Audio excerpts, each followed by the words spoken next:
Cela va vous époustoufler. Pourquoi n'y a-t-il pas plus de gens qui parlent de l'Atlantide? Salut à vous, passionnés d'histoire. Vous êtes-vous déjà interrogé sur la cité perdue de l'Atlantide? Était-ce juste un mythe ou a-t-elle réellement existé? Aujourd'hui, nous plongeons au cœur des mystères de l'Atlantide.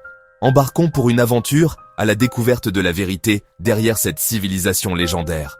L'histoire de l'Atlantide nous vient du philosophe Platon, qui la décrivit comme une civilisation avancée, engloutie par les flots il y a environ 9000 ans. Mais où se situait l'Atlantide? Au fil des ans, d'innombrables théories ont émergé, plus fascinantes les unes que les autres. Une théorie populaire suggère que l'Atlantide se trouvait près de la mer Méditerranée, peut-être aux alentours de l'île de Santorin. Santorin a connu une éruption volcanique massive vers 1600 avant notre ère, qui aurait pu anéantir une civilisation avancée. Serait-ce l'Atlantide? Certains le pensent. Une autre théorie désigne la cité engloutie de Dwarka, au large des côtes de l'Inde. Des textes anciens décrivent Dwarka comme une cité prospère et technologiquement avancée, très semblable à l'Atlantide. Des explorations sous-marines ont révélé des structures qui concordent avec ces descriptions, alimentant encore davantage le débat.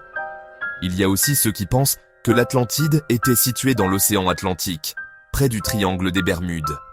Des événements étranges et des disparitions mystérieuses dans cette zone ont conduit certains à penser que les vestiges de l'Atlantide pourraient reposer sous ces eaux. Parlons maintenant de certaines découvertes archéologiques qui pourraient étayer l'existence de l'Atlantide. En 1968, des explorateurs sous-marins ont découvert la route de Bimini, près des Bahamas. Cette formation rocheuse sous-marine a déclenché des débats. S'agit-il d'un phénomène naturel ou des vestiges d'une ancienne civilisation? Ensuite, il y a les ruines découvertes au large des côtes du Japon, connues sous le nom de monuments de Yonaguni. Ces structures immergées semblent être d'origine humaine, avec des terrasses, des escaliers et même ce qui ressemble à une pyramide. S'agirait-il des vestiges d'un avant-poste Atlante? Bien que l'existence de l'Atlantide ne soit toujours pas prouvée, l'attrait de ce mystère ancien continue de nous interroger et de nous pousser à explorer. Quel ait été un lieu réel ou simplement un mythe, la légende de l'Atlantide continue de captiver notre imagination. Alors, qu'en pensez-vous?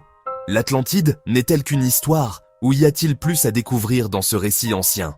Laissez vos réflexions dans les commentaires ci-dessous et n'oubliez pas de liker et de vous abonner pour plus d'aventures mystérieuses. D'ici la prochaine fois, continuez d'explorer le passé.